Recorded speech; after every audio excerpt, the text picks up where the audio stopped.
한국인 소년에게는 미국 명문 학교에서의 첫 등교일이었다. 그는 이미 미국의 부유한 학생들이 비웃고 조롱하는 시선을 보낼 것이라 예상하고 있었다. 그러나 그를 더 놀라게 한 것은 교장 본인이 그를 웃음거리로 만들기 위해 장기자랑 오프닝 무대의 피아니스트로 등록시켰다는 사실이었다. 하지만 그날 밤 그의 손끝에서 첫 음이 흘러나오자 모든 것이 바뀌었다. 강당 전체가 숨을 죽인 채 얼어붙었다. 그곳에서 일어난 일은 모두의 숨을 멎게 했고 이후 누구도 그 소년을 이전과 같은 시선으로 바라볼 수 없었다. 이야기를 시작하기 전에 여러분은 어느 도시에서 태어나셨나요? 아래 댓글로 알려주세요. 함께 알아가 봅시다. 박민재는 웨스트필드 아카데미의 소음 속에서 어깨를 움츠리고 고개를 숙인 채 투명인간이 되려 애쓰고 있었다. 교무실 옆 게시판에 붙은 종이 한 장이 그의 시선을 사로잡았다. 그곳에는 큰 글씨로 적혀 있었다. 박민재, 재능 발표회, 피아니스트, 행사 오프닝. 그의 등줄기로 한기가 흘렀다. 그는 절대 자신을 등록한 적이 없었다. 드디어 그 중국인이 망신당하는 걸 보겠군. 블레이크 해리슨의 조롱 섞인 웃음이 그의 등 뒤에서 메아리 쳤다. 웃음소리가 복도를 따라 번졌다. 민재는 침을 꿀꺽 삼키며 살짝 떨리는 손으로 게시판에서 종이를 뜯어냈다. 가슴 깊은 곳에서 공포가 솟아올랐다. 블랙우드 교장이 어떻게 그의 피아노 실력을 알아냈을까? 매일 조롱받는 한국인 장학생인 그가 어떻게 전교생 앞에 설 수 있을까? 피아노는 그에게 가장 은밀한 기억이자 잃어버린 과거와의 연결고리였다. 그런데 이제 그것이 공개적 망신의 도구가 되었다. 그날 밤 버스 안에서 민재는 멍하니 창밖을 바라보았다. 할머니 서윤 여사가 집에서 기다리고 계실 것이다. 할머니는 그를 위해 모든 것을 희생하셨다. 그 희생에 보답할 때가 왔을지도 모른다. 비록 그것이 자신을 경멸하는 사람들 앞에서 상처받은 영혼을 드러내는 것을 의미할지라도 집으로 가는 길에 그는 사람들의 목소리가 머릿속에서 울려 퍼지는 것을 느꼈다. 중국인이네. 일본인인가? 뭐라고 하는지 하나도 못 알아듣겠어. 그들은 그가 한국인이라는 것조차 신경 쓰지 않았다. 그저 다른 사람일 뿐이었다. 아파트에 도착하자 민재는 잠시 문 앞에서 멈췄다. 할머니에게 어떻게 이 상황을 설명할 수 있을까? 어떻게 이 모욕을 피할 수 있을까? 문을 열기 전 그는 깊게 숨을 들이마셨다. 할머니의 주름진 얼굴에 실망을 안겨드릴 수는 없었다. 민재야, 왔니? 할머니의 따뜻한 목소리가 그를 맞이했다. 민재는 가방을 내려놓으며 억지로 미소를 지었다. 할머니의 눈은 속일 수 없었다. 서윤 여사는 손자의 무거운 어깨를 한눈에 알아보셨다. 오늘도 학교에서 무슨 일이 있었던 것이 틀림없었다. 오늘은 어땠니? 할머니가 조심스럽게 물으셨다. 민재는 대답 대신 구겨진 종이를 내밀었다.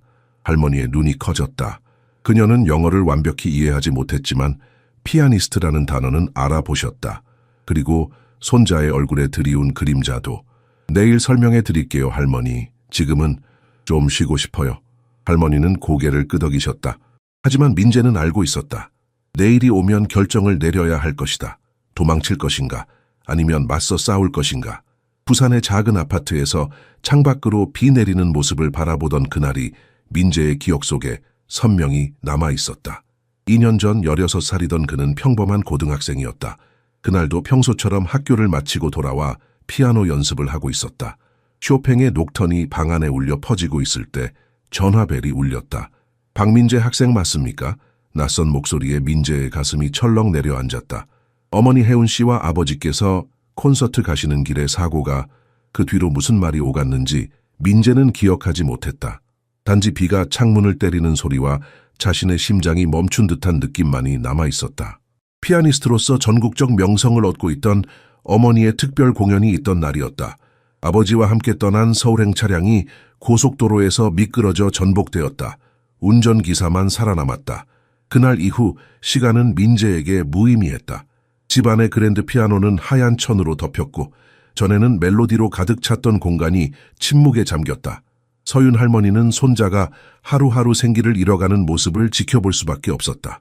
민재야, 이거 봐라. 어느 날 아침 할머니가 봉투 하나를 내밀었다.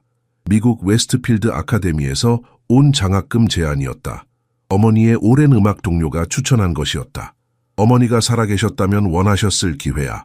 민재는 묵묵히 편지를 읽었다. 그의 눈에 오랜만에 감정이 어렸다. 같이 가자. 서윤 할머니의 말에 민재는 놀라 고개를 들었다. 나는 너밖에 없단다. 너는 나밖에 없고. 할머니 영어도 못하시는데요. 서윤 여사는 따뜻하게 미소 지었다. 그럼 배우면 되지. 그렇게 그들은 평생 살아온 부산의 아파트를 팔았다. 어머니의 그랜드 피아노도 팔렸다. 민재는 피아노 앞에 마지막으로 앉아 어머니가 가장 좋아하던 드뷔시의 달빛을 연주했다. 손가락이 마지막 음을 누를 때 그는 스스로에게 약속했다. 다시는 피아노를 치지 않겠다고. 한 달 후 2개의 여행 가방과 몇 장의 사진만을 들고 그들은 인천공항에 섰다. 서윤 할머니는 단 한 번도 비행기를 타본 적이 없었지만 손자의 손을 꼭 잡고 용기를 냈다. 할머니, 정말 괜찮으세요? 탑승구 앞에서 민재가 물었다. 내가 왜 괜찮지 않겠니? 70이 넘었다고 겁쟁이가 된 건 아니란다. 비행기가 이륙하자 서윤 여사는 창밖으로 점점 작아지는 한국의 모습을 바라보았다. 그녀의 눈에 눈물이 고였다. 그것은 고향에 대한 그리움이 아니라 새로운 시작에 대한 결의였다. 민재를 위해 그녀는 강해져야 했다. 태평양을 건너는 12시간 동안 민재는 미래에 대한 두려움과 기대가 뒤섞인 채 잠들지 못했다.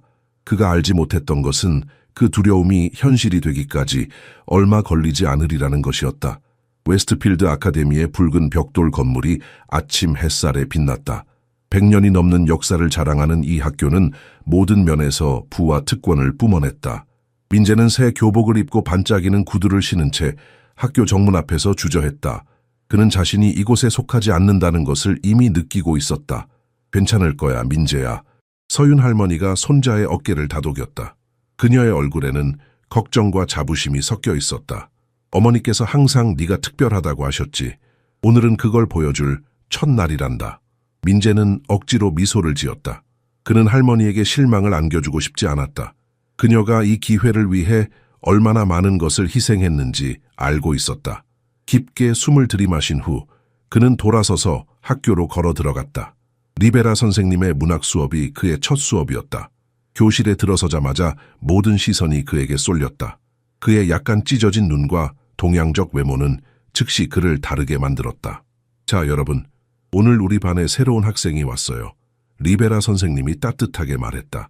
본인 소개 좀 해줄래요, 박민재 군? 민재는 천천히 일어났다. 손바닥이 땀으로 축축했다. 안녕하세요. 제 이름은 박민재입니다. 한국에서 왔어요. 그의 영어는 서툴렀고 억양이 두드러졌다. 뭐라고? 하나도 못 알아듣겠는데 교실 뒤에서 누군가 크게 외쳤다. 웃음소리가 터졌다. 리베라 선생님이 즉시 개입했다. 블레이크 해리슨, 그런 무례한 행동은 용납할 수 없어요. 수업이 끝난 후 민재는 복도를 따라 혼자 걸었다. 점심시간에 그는 구석 테이블에 앉아 할머니가 정성스레 싸주신 도시락을 열었다. 김치와 불고기의 향이 퍼지자 가까이 앉아있던 학생들이 얼굴을 찌푸렸다. 어우, 무슨 냄새야. 금발의 여학생이 코를 움켜쥐며 자리를 떠났다. 민재의 얼굴이 화끈거렸다. 그는 도시락을 다시 덮으려 했으나 이미 늦었다. 그래서 악기를 연주하나? 블랙우드 교장이 갑자기 나타나 물었다. 그는 키가 크고 눈썹이 두꺼운 남자였다. 모든 아시아인들은 뭔가 하나쯤 연주하지 않나? 바이올린, 피아노? 그는 손가락으로 눈을 치켜올리며 동양인 억양을 흉내냈다. 민재는 접시만 바라보았다. 조금 피아노를요, 선생님. 교장은 크게 웃었다. 곧 그걸 확인해 보겠군. 그는 말하고는 휙 돌아서 떠났다. 민재는 그 말이 무슨 의미인지 의아해하며 남은 점심시간 내내 음식을 거의 건드리지 않았다. 첫날부터 그는 이미 알고 있었다. 웨스트필드에서의 생활은 상상했던 것보다 훨씬 더 힘들 것이라는 사실을. 학교를 마치고 집으로 향하는 버스에서 민재는 창밖을 바라보며 어머니를 생각했다. 그녀라면 이런 상황에서 어떻게 했을까? 그는 어머니의 미소와 항상 당당하게 민재야 라고 말씀하시던 목소리를 기억했다. 하지만 어떻게 당당할 수 있을까? 모든 것이 그를 거부하는 이곳에서 웨스트필드 아카데미에서 3블록 떨어진 곳 낡은 아파트 건물 3층에 민재와 서윤 할머니의 작은 집이 있었다. 미국인들 사이에서 리틀 코리아로 불리는 이 지역은 고향에서 멀리 떨어진 아시아 이민자들의 보금자리였다.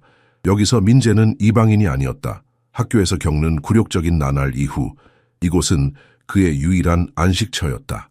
키 작은 김씨 할아버지가 운영하는 작은 식료품점에서 서윤 할머니는 한국 떡과 과자를 만들어 팔았다. 그녀의 솜씨는 한국인들 사이에서만 인기가 있는 것이 아니었다. 미국인 손님들도 그녀의 떡케이크와 약과를 사러 일부러 찾아왔다. 서윤 여사는 요리를 하면서도 끊임없이 영어 공부를 했다. 다양한 색깔의 노트에 새로운 단어들을 적어가며 불굴의 의지로 새 언어를 배워나갔다. 민재야, 오늘은 결단력이라는 단어를 배웠단다. 어떤 일을 하겠다고 굳게 마음먹는 것이라는 뜻이야. 서윤 할머니가 저녁을 준비하며 자랑스럽게 말했다. 나는 결단력 있는 할머니지. 민재는 미소 지었다. 네, 세상에서 가장 결단력 있는 할머니세요. 그날 저녁, 민재는 재능 발표회 쪽지를 들고 풀이 죽은 모습으로 집에 돌아왔다. 주방에서는 된장찌개 냄새가 진하게 풍겼다. 고향의 향기였다. 그는 입구에서 신발을 벗으며 할머니에게 교장의 함정과 자신의 두려움에 대해 이야기했다. 엄마가 돌아가신 이후로 피아노를 치지 않았어요. 할머니, 어떻게 해야 할지 모르겠어요. 목소리가 떨렸다. 서윤 할머니는 세월의 흔적이 담긴 손으로 손자의 머리를 쓰다듬었다. 네 어머니는 네가 연주하는 모든 음표 속에 살아있단다. 민재야, 어쩌면 이제 그녀의 목소리를 다시 들려줄 때가 됐는지도 모르지. 서윤 여사는 장롱을 열고 먼지 쌓인 상자를 꺼냈다. 그 안에는 정성스럽게 보관된 악보들이 있었다. 혜운이 아들을 가르치던 때 사용하던 바로 그 악보들이었다. 민재는 누렇게 변한 종이를 만지며 어머니의 손길이 느껴지는 듯했다. 이건 엄마가 항상 제일 좋아하시던 쇼팽이에요. 민재는 첫 장을 넘기며 중얼거렸다. 눈시울이 붉어졌다. 그래, 네 어머니는 늘 쇼팽이 인생의 모든 감정을 담아낸다고 하셨지. 서윤 할머니가 추억에 잠겨 말했다. 하지만 민재야, 피아노가 필요하잖니. 민재는 창밖을 바라보았다. 저녁 노을이 작은 한국의 골목을 붉게 물들이고 있었다. 갑자기 그는 기억해냈다. 학교 음악실에 있던 그랜드 피아노를, 까맣고 웅장한 어머니의 피아노와 닮은 그것을. 아마도 방법이 있을지도 모르겠어요. 그가 조심스럽게 말했다. 서윤 할머니의 얼굴에 희망의 빛이 어렸다. 그녀는 손자가 다시 살아나기 시작하는 것을 느꼈다. 2달 동안 처음으로 민재의 눈에 빛이 돌아오고 있었다. 그래, 네가 준비되었을 때 그들에게 진짜 음악이 뭔지 들려주렴. 서윤 여사가 손자의 손을 꼭 잡았다. 너의 어머니처럼 밤이 깊어갈수록 민재의 마음속에 결심이 자라났다. 그는 두려웠지만 어머니의 피아노 앞에 앉았던 마지막 순간을 기억했다. 그때의 약속이 이제 새로운 의미를 가지게 되었다. 어쩌면 피아노를 다시 치지 않겠다는 맹세를 깨뜨릴 때가 온 것인지도 몰랐다. 엘리자베스 리베라 선생님은 15년 동안 문학을 가르쳐온 베테랑 교사였다. 그녀는 새로운 한국인 학생의 고립된 모습을 주목하고 있었다. 보통 10대들의 우울함과는 다른 더 깊은 슬픔이 민재의 눈에 담겨 있음을 그녀는 알아차렸다. 수업이 끝난 후 리베라 선생님은 민재를 불렀다. 민재, 재능 발표회에 참가한다고 들었어요. 민재는 긴장한 채로 고개를 끄덕였다. 제가 신청한 게 아니에요, 선생님. 교장 선생님이. 그는 말끝을 흐렸다. 리베라는 눈살을 찌푸렸다. 블랙우드 교장의 의도를 이해했다. 정말로 피아노를 치니? 그녀의 목소리는 부드러웠다. 전에 쳤어요. 여기 오기 전에요. 민재의 목소리에 담긴 무언가가 리베라의 호기심을 자극했다. 나를 따라와 보렴. 리베라 선생님은 민재를 음악실로 데려갔다. 방 한가운데에는 웅장한 검은색 그랜드 피아노가 놓여 있었다. 오후 햇살이 창문을 통해 들어와 피아노의 광택 있는 표면에 반사되었다. 뭔가 들려줄 수 있을까요? 리베라가 물었다. 민재는 머뭇거리며 피아노 앞에 앉았다. 그의 손가락이 건반 위에 가볍게 내려앉았다. 눈을 감고 깊은 숨을 들이마셨다. 그리고 쇼팽의 녹턴이 흘러나왔다. 첫 음을 누르는 순간 민재는 다시 부산의 아파트에 있는 듯했다. 어머니가 옆에 앉아 미소 짓고 있는 듯했다. 손가락을 둥글게 민재야, 그래, 바로 그렇게. 음악이 방을 가득 채웠다. 단순한 기교가 아니라 순수한 감정이었다. 슬픔과 그리움이 음표로 변환되어 흘러나왔다. 마지막 음이 사라질 때까지 리베라 선생님은 숨을 쉬지 않고 있었다. 연주가 끝나자 민재는 눈을 떴다. 리베라 선생님의 눈에 눈물이 고여 있었다. 어떻게 이런 재능을 숨길 수 있니? 그녀가 속삭였다. 민재는 대답하지 않았다. 하지만 대답할 필요도 없었다. 리베라는 단순한 재능 이상의 것을 발견했다는 것을 알았다. 들려줘야 할 이야기를 발견한 것이다. 누가 너를 가르쳤니? 리베라가 부드럽게 물었다. 민재는 건반을 바라보며 말했다. 어머니요. 그녀는 부산에서 유명한 피아니스트였어요. 그리고 지금은? 리베라가 물었지만 민재의 눈에 고인 눈물로 이미 답을 알 수 있었다. 2년 전의 사고로 더 이상 말을 잇지 못했다. 리베라는 천천히 고개를 끄덕였다. 매일 방과 후에 여기서 연습해도 좋아. 아무도 방해하지 않을 거야. 민재의 눈이 희망으로 빛났다. 정말요? 하지만 교장 선생님께는 내가 말할게. 리베라의 목소리에는 확고함이 있었다. 그러니 발표회 준비를 하렴. 그들에게 네가 누군지 보여줄 때야. 민재가 떠난 후 리베라는 피아노 옆에 서서 생각에 잠겼다. 그녀는 교직 15년 동안 많은 학생들을 가르쳤지만 민재와 같은 학생은 처음이었다. 그의 음악 속에는 말로 표현할 수 없는 슬픔과 아름다움이 공존했다. 그리고 리베라는 그 소리가 더 많은 사람들에게 들려져야 한다고 확신했다. 당신의 아들은 특별해요, 혜운 씨. 그녀는 빈 교실에 대고 속삭였다. 그리고 나는 모두가 그것을 알도록 할 거예요. 리베라는 교실을 나서며 블랙우드 교장과의 대화를 준비했다. 그녀는 민재의 재능이 조롱거리가 아닌 축복이 되도록 할 것이다. 블랙우드 교장의 계획은 단순했다. 외국인 장학생을 그의 내성적인 성격을 이용해 공개적으로 망신주는 것이었다. 블랙우드는 지역 이사회가 시행한 장학생 프로그램을 싫어했다. 그의 말로는 학교의 명성을 떨어뜨린다는 것이었다. 민재는 실패의 완벽한 예가 될 것이다. 내 놈의 자리가 어디인지 알게 해줘야 해. 그는 사무실에서 혼잣말을 중얼거렸다. 창문 너머로 학생들이 캠퍼스를 가로지르는 모습이 보였다. 그중에 민재의 고개 숙인 모습이 보였다. 재능 발표회 날짜가 다가오고 있었다. 학교 전체가 말 더듬는 한국인 이 무대에서 얼마나 버티다 도망칠지에 대한 내기로 들썩였다. 교장은 이런 분위기를 은근히 조장했다. 저 장학생들은 제 자리를 알아야 하지 않겠나, 해리슨? 그는 점심시간에 블레이크에게 속삭였다. 네가 좀 도와줄 수 있지 않을까? 블레이크는 희죽 웃었다. 걱정 마세요, 선생님. 이미 계획이 있어요. 그 사이 민재는 리베라 선생님의 허락을 받아 방과 후 음악실에서 비밀리에 연습하고 있었다. 건반을 누를 때마다 어머니와의 기억이 되살아났다. 손가락은 단단하게, 마음은 열린 채로. 어머니는 항상 그렇게 말씀하셨다. 민재는 자신도 모르게 어머니의 말을 중얼거렸다. 집에서는 피아노가 없었기에 종이에 건반을 그려 손가락 움직임을 연습했다. 서윤 할머니는 발표회를 위해 흰 셔츠를 정성스레 바느질했다. 몇 주 동안 아껴둔 천으로 만든 것이었다. 일기장에 민재는 한국어로 적었다. 엄마, 할 수 있을지 모르겠어요. 하지만 실패하더라도 엄마의 기억을 기리기 위해 노력할게요. 민재가 모르는 사이 그의 발표회는 예상보다 더 큰 규모로 확대되고 있었다. 복대는 아시아의 천재라는 조롱 섞인 포스터가 붙었다. 하지만 민재는 알지 못했다. 리베라 선생님은 그 포스터를 보자마자 뜯어내곤 했다. 발표회 전날 리베라 선생님은 민재에게 조언했다. 무대에 오르면 관객을 보지 마. 네 마음속에 있는 사람들을 위해 연주하렴. 민재는 고개를 끄덕였다. 할머니와 엄마를 위해 연주할 거예요. 그리고 너 자신을 위해서도.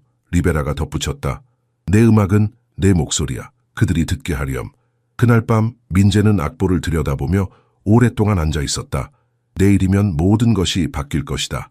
좋든 나쁘든 그는 두려웠다. 하지만 동시에 어머니가 그에게 물려준 선물을 마침내 다시 사용할 수 있다는 것에 희미한 기쁨을 느꼈다. 서울의 아파트에서 피아노를 배우던 어린 시절, 민재는 꿈이 있었다. 어머니처럼 무대에서 연주하는 꿈. 그 꿈이 이런 식으로 이루어질 줄은 상상도 하지 못했다. 미국 학교에서 조롱거리로서. 그러나 어쩌면 이것이 그가 필요로 하는 것일지도 모른다. 다시 시작하기 위한 강제된 계기, 아픔을 음악으로 변화시킬 기회. 할머니, 내일 오실 거예요? 민재가 물었다. 서윤 할머니는 따뜻하게 미소 지었다. 당연하지. 네 연주를 듣기 위해 내 모든 일을 취소했단다. 민재는 할머니를 꼭 안았다. 그의 어깨에서 무거운 짐이 조금 가벼워진 듯했다. 내일 엄마가 자랑스러워하실 연주를 들려드릴게요. 하지만 그가 알지 못하는 사이 웨스트필드 아카데미의 복도에서는 더 많은 음모가 꾸며지고 있었다. 블레이크 해리슨과 그의 친구들은 민재의 발표를 망치기 위한 최종 계획을 세우고 있었다. 발표회 3일 전 민재는 평소처럼 음악실에서 홀로 연습하고 있었다. 손가락이 건반 위를 부드럽게 움직이며 그가 직접 작곡한 곡을 연주하고 있을 때 문이 살짝 열리는 소리가 들렸다. 갈색 머리에 호기심 어린 눈을 가진 소녀가 들어왔다. 에마 설리반이었다. 학교에서 재능 있는 바이올리니스트로 알려진 그녀는 중요한 학교 후원자의 딸이었다. 민재는 연주를 멈추고 당황한 표정으로 그녀를 바라보았다. 부탁해, 계속해. 에마가 피아노에서 몇 미터 떨어진 곳에 앉으며 말했다. 민재는 머뭇거리다가 다시 연주를 시작했다. 서양 클래식 음악의 요소와 동양적 뉘앙스를 혼합한 자작곡이었다. 에마는 눈을 감고 모든 음표를 흡수하듯 들었다. 이걸 네가 작곡한 거야? 마지막 음이 사라지자 그녀가 물었다. 민재는 수줍게 고개를 끄덕였다. 고향에 관한 곡이야? 에마의 목소리는 진심 어린 관심으로 가득했다. 민재는 잠시 망설였다. 어머니에 관한 거예요. 그녀는 더 이상 여기 계시지 않아요. 에마의 눈이 부드러워졌다. 내 어머니와 아버지는 항상 여행 중이셔. 가끔은 그들도 여기 없는 것 같아. 전혀 다른 세계에서 온 두 10대 사이에 이해의 침묵이 흘렀다. 너에게 돈을 걸고 있다는 거 알아? 에마가 갑자기 말했다. 블레이크 해리슨이 모든 걸 조직했어. 민재의 얼굴이 창백해졌다. 왜 나에게 이걸 말해주는 거예요? 에마가 살짝 미소 지었다. 오만한 도박꾼들이 지는 걸 보는 게 좋아서. 그녀는 피아노 위에 쪽지 하나를 남기고 나갔다. 음악은 고통에서 올 때 가장 강력해. 그들에게 내 이야기를 들려줘. 민재는 자리에 앉아 쪽지를 읽고 또 읽었다. 그는 이해할 수 없었다. 왜 에마 같은 인기 있는 학생이 그를 도우려 하는지. 하지만 그녀의 말이 그의 마음에 울렸다. 고통에서 오는 음악. 어머니도 비슷한 말씀을 하셨다. 진정한 음악은 영혼에서 나오는 것이란다. 민재야. 해운의 목소리가 그의 기억 속에서 울렸다. 기쁨에서든 슬픔에서든. 에마의 방문 후 민재는 작곡에 더 깊이 몰두했다. 그의 슬픔을 감추려 하는 대신 그것을 음악에 흘려보냈다. 밤이 깊어갈수록 그의 곡은 더 풍부해졌다. 처음으로 그는 자신의 이야기를, 어머니와의 이별을, 할머니의 희생을, 새로운 나라에서의 고립감을 음악으로 표현했다. 다음 날 리베라 선생님은 민재의 변화를 눈치챘다. 연습은 어떻게 돼가니? 제 곡을 연주하기로 했어요. 민재가 결심한 듯이 말했다. 리베라의 눈이 커졌다. 내 곡? 분명 아름다울 거야. 모르겠어요. 민재가 솔직하게 대답했다. 하지만 진짜 제 모습을 보여주는 것 같아요. 그날 수업이 끝난 후 블레이크 해리슨이 복도에서 민재를 가로막았다. 내일이 내 큰 날이구나. 피아노 소년. 그가 비웃었다. 너에게 $50를 걸었어. 첫 번째 곡도 끝내지 못할 거라고. 민재는 지금까지와는 다르게 블레이크의 눈을 똑바로 쳐다보았다. 그럼 돈을 잃게 될 거야. 블레이크는 민재의 갑작스런 자신감에 순간 당황했다. 그러나 곧 웃음을 터뜨렸다. 두고 보자. 발표회 전날 밤 민재는 서윤 할머니와 함께 조용히 저녁을 먹었다. 할머니, 무서워요. 그가 작은 목소리로 고백했다. 서윤 할머니는 손자의 손을 꼭 잡았다. 두려움은 네가 무언가를 소중히 여긴다는 증거란다. 네 어머니도 항상 공연 전에 긴장했어. 정말요? 민재가 놀라 물었다. 물론이지. 하지만 그녀는 언제나 말했지. 무대에 오르는 순간 긴장은 사라지고 오직 음악만 남는다고. 민재는 깊게 숨을 들이마셨다. 내일 그는 엄마의 말씀이 진실인지 알게 될 것이다. 웨스트필드 아카데미의 강당은 화려하게 빛났다. 부유한 가정의 학부모들이 자리를 채우고 활기차게 대화를 나누고 있었다. 뒷자리는 공포쇼, 민재가 피아노를 연주하려 시도하는 장면을 보기 위해 예약되어 있었다. 무대 뒤에서 민재는 떨고 있었다. 서윤 할머니가 정성스레 다림질한 흰 셔츠를 입고 있었다. 할머니는 세련된 미국인들 사이에서 이질적으로 보이며 맨 뒷줄에 앉아 있었다. 리베라 선생님이 다가왔다.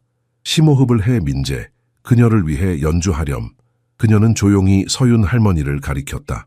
그리고 내 음악이 필요한 모든 이들을 위해 블랙우드 교장이 가식적인 친절함으로 발표했다. 우리의 국제학생 박민재 군으로 시작합니다. 웃음소리가 관객 사이로 퍼졌다. 민재는 다리가 무거운 채로 피아노로 걸어갔다.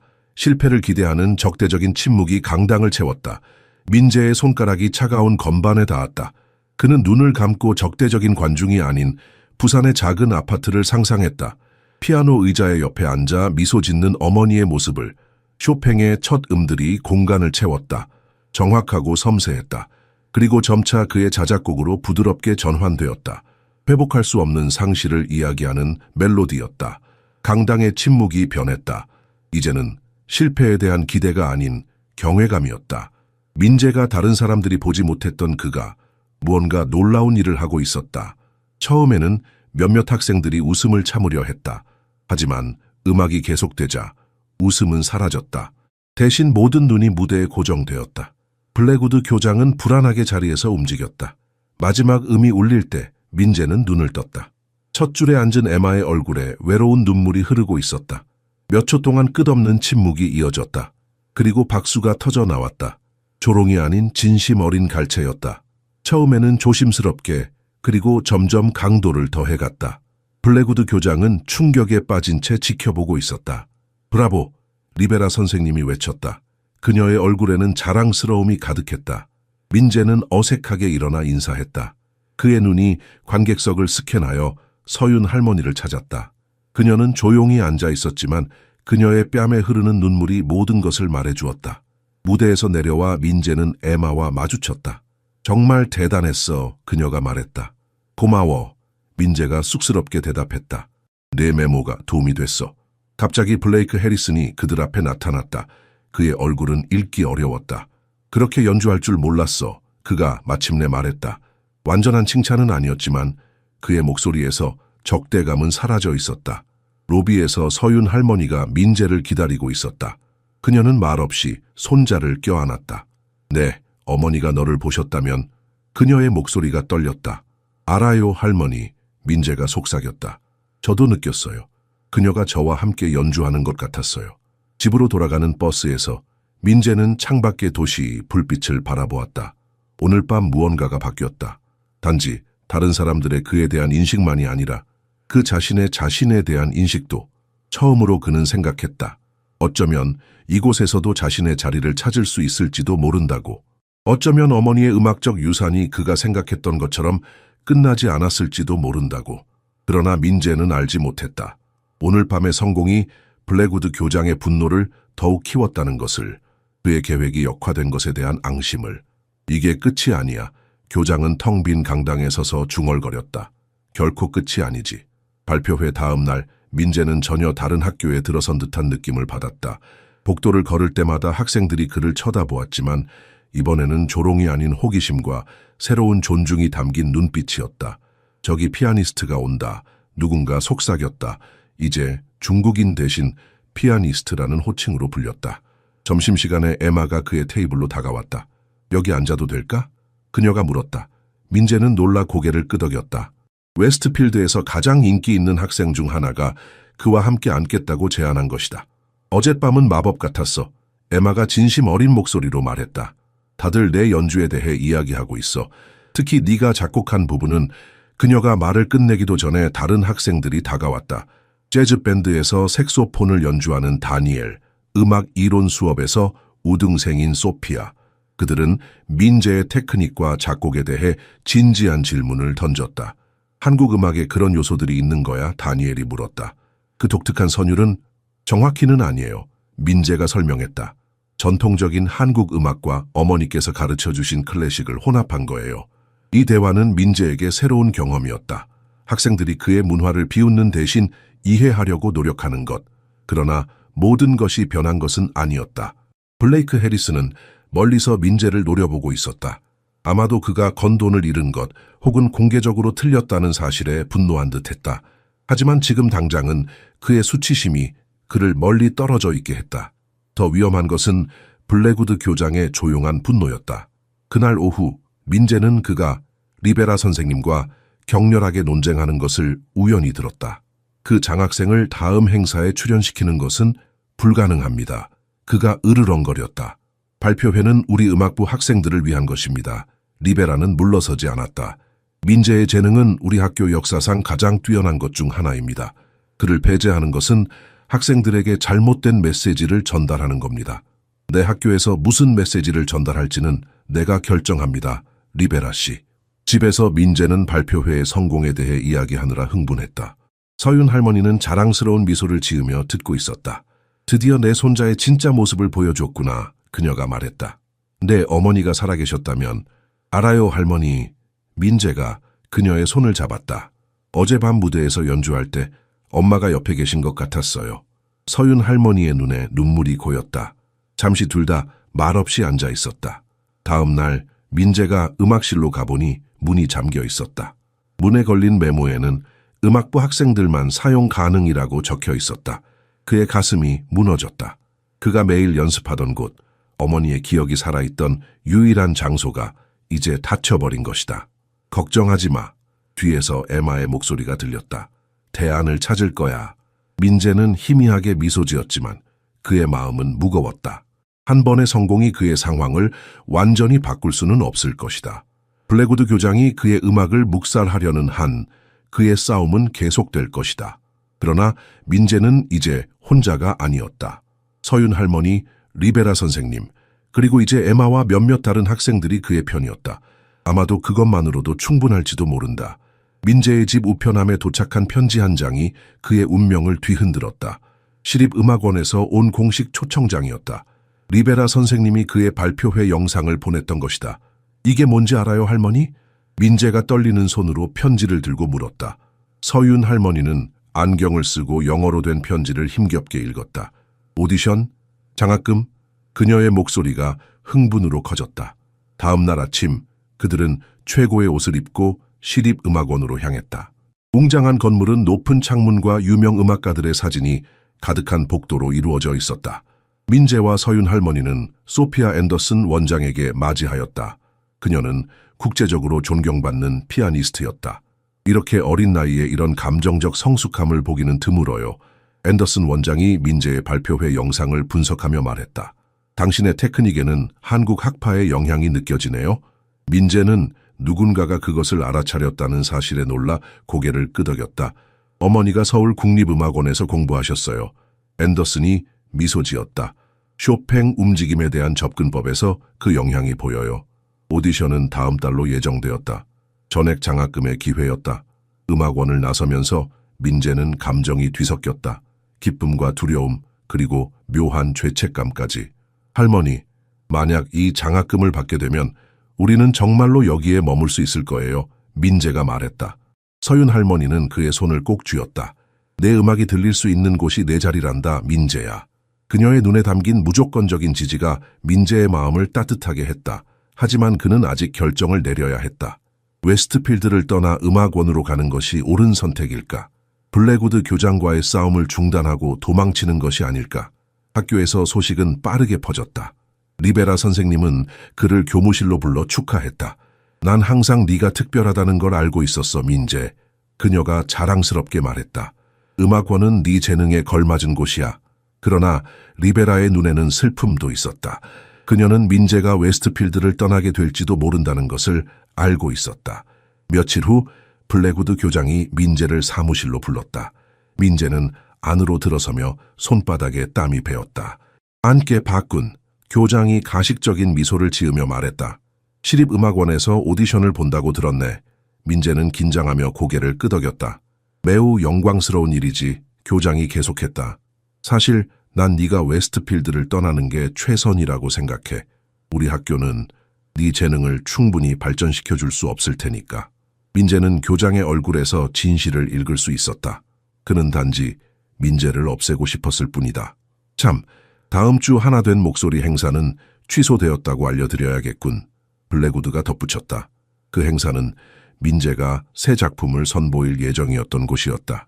예산 문제로 말이야. 민재는 입술을 깨물었다. 그는 화가 났지만 이 순간에는 침착함을 유지해야 했다. 이해합니다, 선생님. 그가 공손히 대답했다. 하지만 제가 오디션 결과가 나올 때까지 웨스트필드에 남아있어도 괜찮겠죠? 블랙우드의 표정이 굳어졌다. 물론이지. 넌 여전히 우리 학생이니까.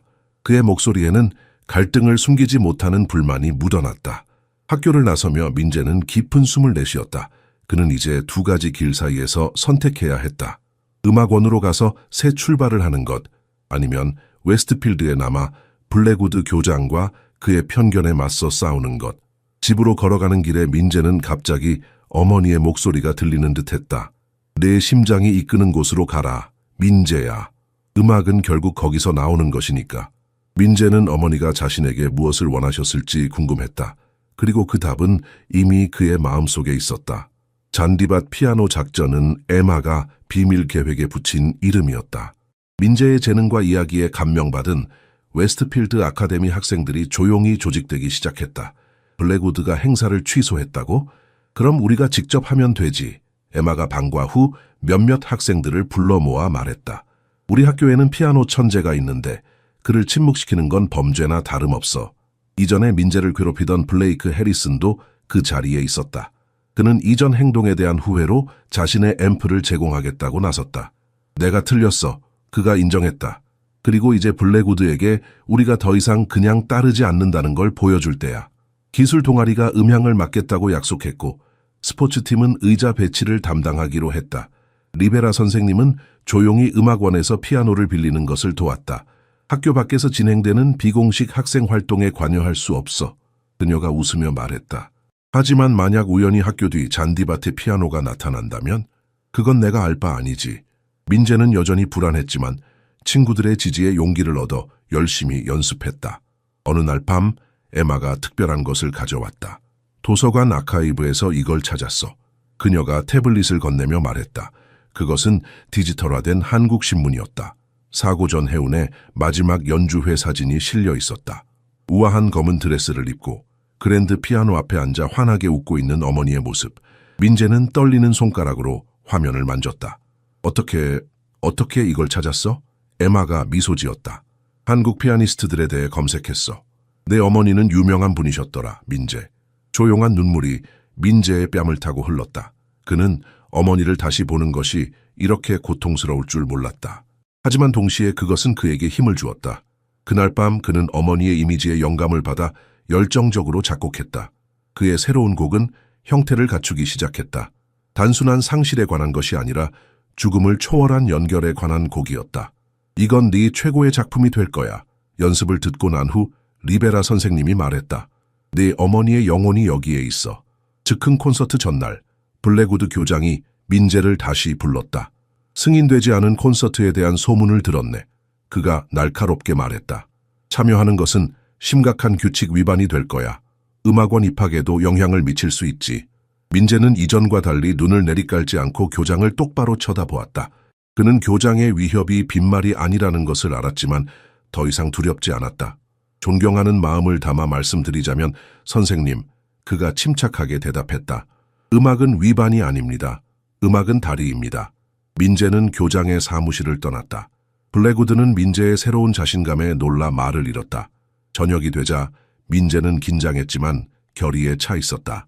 서윤 할머니가 그의 방에 들어왔다. 그녀의 손에는 특별한 것이 들려 있었다. 이것은 네 어머니의 것이었단다. 그녀가 하얀 천을 펼쳤다. 그것은 한복 저고리였다. 하얀 비단에 섬세한 파란색 자수가 놓인. 내일 이걸 입고 연주하렴. 민재는 천을 손가락으로 어루만졌다. 어머니의 향기가 아직 남아있는 것 같았다. 사람들이 웃을지도 몰라요, 할머니. 한국 옷을 입으면. 그가 걱정했다. 서윤 할머니는 손자의 뺨을 부드럽게 쓰다듬었다. 그들이 웃게 놔두렴. 그들은 네가 누구인지, 네가 어디서 왔는지 알아야 해. 네 음악이 어디서 왔는지. 민재는 고개를 끄덕였다. 내일 그는 단순히 아시아 학생 이상의 존재로 서게 될 것이다. 그는 어머니의 아들로 해운의 유산을 이어받은 자로 설 것이다. 내일이 두려워요. 그가 인정했다. 용기는 두려움이 없는 것이 아니라 두려움에도 불구하고 앞으로 나아가는 것이란다. 서윤 할머니가 지혜롭게 말했다. 이제 잠잘렴. 내일은 긴 하루가 될 거야. 황혼이 하늘을 붉게 물들이기 시작할 때 수백 명의 사람들이 웨스트필드 아카데미의 잔디밭에 모여들기 시작했다. 학생들과 교사들뿐만 아니라 온 가족들이 함께했다. 민재를 잘 모르는 사람들도 많았다. 금지된 콘서트라는 소식이 도시 전체로 퍼져나갔던 것이다. 학교 뒤편 넓은 잔디밭 한가운데 작은 무대가 설치되었다. 그 위에는 검은 그랜드 피아노가 놓여 있었다. 지역 상점들에서 빌린 조명이 그 공간을 밝혔다. 민재는 사무실 창문에서 무력하게 이 모든 광경을 지켜보는 블랙우드 교장의 모습을 힐끗 보았다. 민재는 서윤 할머니가 보물처럼 간직해온 전통 한복을 입고 긴장된 모습으로 기다리고 있었다. 새하얀 저고리와 감청색 바지는 그를 마치 다른 시대에서 온 사람처럼 보이게 했다. 할 수 있을지 모르겠어요, 할머니. 민재가 떨리는 목소리로 말했다. 서윤 할머니는 그의 옷깃을 바로잡아 주었다. 오늘은 너나 내 관한 것이 아니란다. 혜운과 모든 어머니들에 관한 것이지. 리베라 선생님이 신호를 보냈고 민재는 무대를 향해 걸어갔다. 따뜻한 박수 속에 그는 천천히 피아노 앞에 섰다. 하지만 곧바로 연주를 시작하는 대신 그는 예상치 못한 행동을 했다. 마이크 앞으로 다가간 민재는 떨리는 목소리로 침묵을 깨뜨렸다. 이 곡은 제가 지금까지 공개적으로 연주한 적이 없는 곡입니다. 제 어머니 혜우는 한국에서 피아니스트였습니다. 그녀는 제가 4살 때부터 저를 가르쳤습니다. 그의 목소리가 조금 떨렸다. 관중들은 숨죽여 듣고 있었다. 2년 전 어머니와 아버지가 교통사고로 돌아가셨을 때 저는 계속 연주하겠다고 약속했습니다. 민재의 눈에 눈물이 고였다. 그는 잠시 말을 멈추고 숨을 가다듬었다. 오늘 밤 여러분의 어머니가 여기 계시다면 혹은 멀리 계시더라도 부디 그분들께 사랑한다고 전해주세요. 그것은 제가 더 이상 할 수 없는 일입니다. 관중 사이에서 소리 없는 눈물이 흘렀다. 에마의 눈가도 촉촉했다. 리베라 선생님은 자랑스러운 눈빛으로 지켜보고 있었다. 민재는 천천히 피아노 앞에 앉았다. 마지막으로 서윤 할머니를 바라본 그는 깊게 숨을 들이마셨다. 그리고 연주가 시작되었다. 첫 음은 속삭임처럼 부드러웠다. 마치 어머니의 사랑, 작은 손가락을 건반 위에서 춤추게 가르치던 따뜻한 손길을 이야기하는 듯했다. 점차 음악은 변화했다. 혜운이 사랑했던 한국 전통 요소들이 서양 음악과 어우러졌다. 두 세계 사이의 선아들의 이야기였다. 관중들은 마법에 걸린 듯 움직이지 않았다. 어머니들은 자녀들의 손을 꼭 잡았다. 평소에 휴대폰만 들여다보던 10대들도 이제 눈물을 글썽이며 듣고 있었다.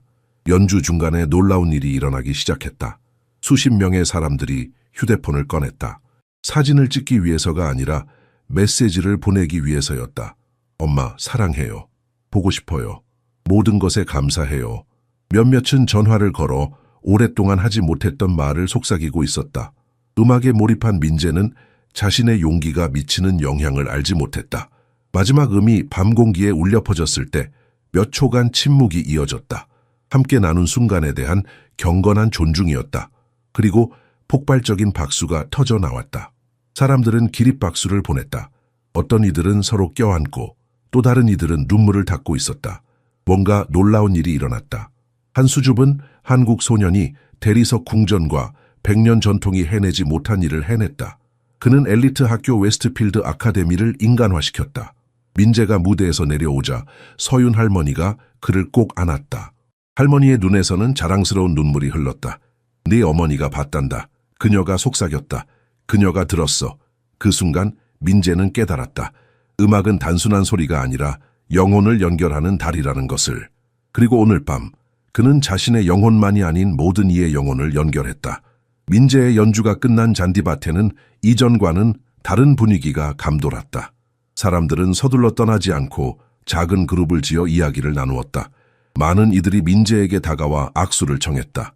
나이 지긋한 부부는 그의 손을 오래 잡고 우리 아들을 떠올리게 해줘서 고마워요 라고 말했다. 다음 날 아침 민재의 휴대폰은 알림음으로 계속 울렸다. 소셜미디어에 올라온 그의 공연 영상이 빠르게 퍼지고 있었다. 지역신문도 음악으로 커뮤니티를 하나로 묶은 젊은 피아니스트라는 헤드라인으로 기사를 실었다. 학교에 도착한 민재는 복도에서 완전히 다른 반응을 경험했다. 학생들이 그를 보고 미소 지었고 낯선 이들조차 고개를 끄덕이며 인사했다. 블레이크 해리스는 불편한 표정으로 다가왔다. 네가 그렇게 연주할 줄은 몰랐어. 그가 말했다. 그동안 내가 한 일들에 대해 미안해. 민재는 잠시 망설였다.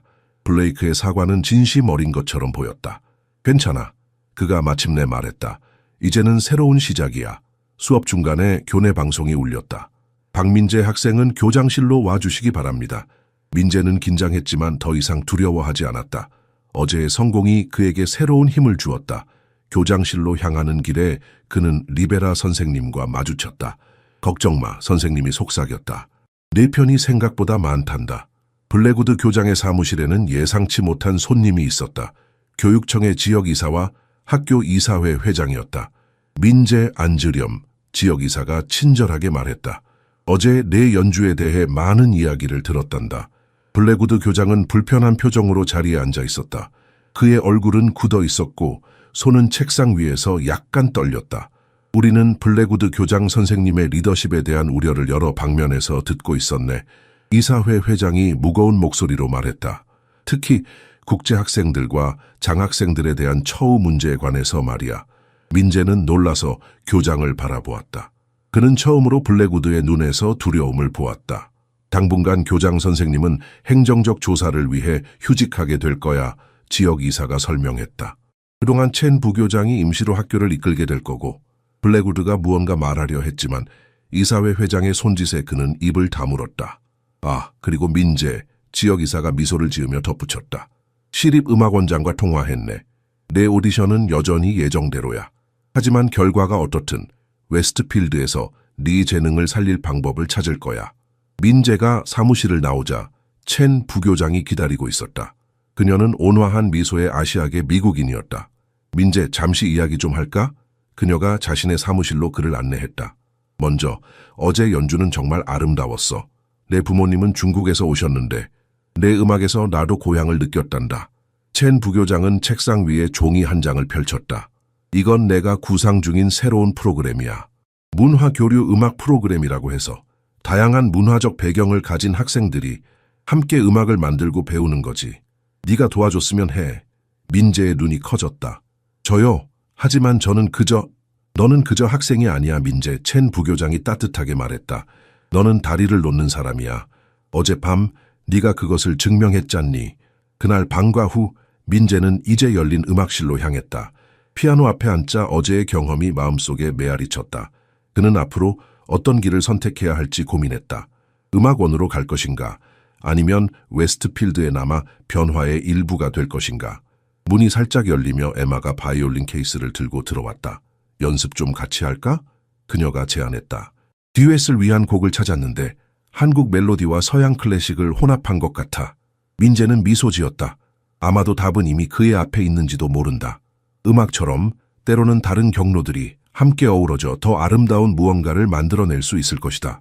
지역교육청은 블랙우드 교장의 차별적 관행에 대한 상세한 보고서를 받았다. 두려움 때문에 말하지 못했던 전직 학생들과 교사들이 이제 목소리를 내기 시작했다. 그가 떠난 후 웨스트필드 아카데미는 점차 변화하기 시작했다. 첸 부교장이 정식 교장으로 취임한 후 첫 번째 조치는 국제학생 장학금 프로그램에 확대였다. 매월 다문화 행사가 개최되었고 하나된 목소리 콘서트는 연례 행사로 공식화되었다. 민재는 시립음악원에서 전액 장학금을 받았지만 웨스트필드를 떠나지 않기로 결정했다. 시작한 것을 마무리해야 해요. 그가 할머니에게 설명했다. 네 마음이 이끄는 대로 하렴. 서윤 할머니가 말했다. 네, 어머니도 항상 그렇게 하셨지.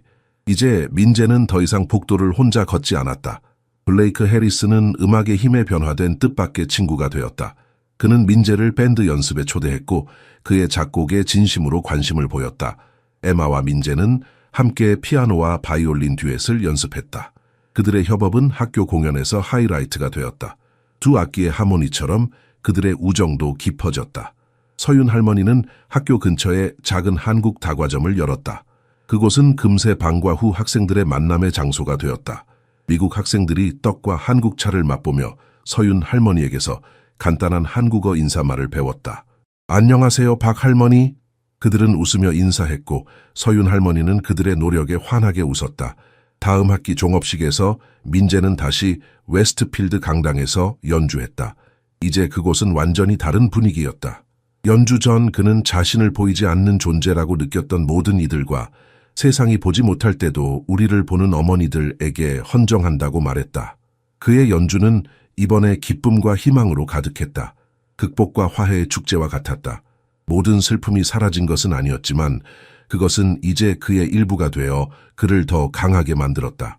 콘서트 후 첸 교장이 특별 발표를 했다. 연결의 날이라는 새로운 학교 행사를 시작합니다. 이날은 모든 학생들이 자신에게 중요한 사람들에게 연락하는 날이 될 것입니다. 민재는 감동했다. 한 학생의 용기가 전체 학교 문화를 바꾸는 데 도움이 되었다는 사실이 집으로 돌아가는 길에 서윤 할머니가 민재의 손을 꼭 잡았다. 내 어머니는 항상 널 자랑스러워 하셨단다. 하지만 지금만큼 자랑스러워 하신 적은 없을 거야. 민재는 고개를 끄덕였다. 할머니도 저에게 그러셨어요. 저에게 두 분의 어머니가 계셨던 셈이죠.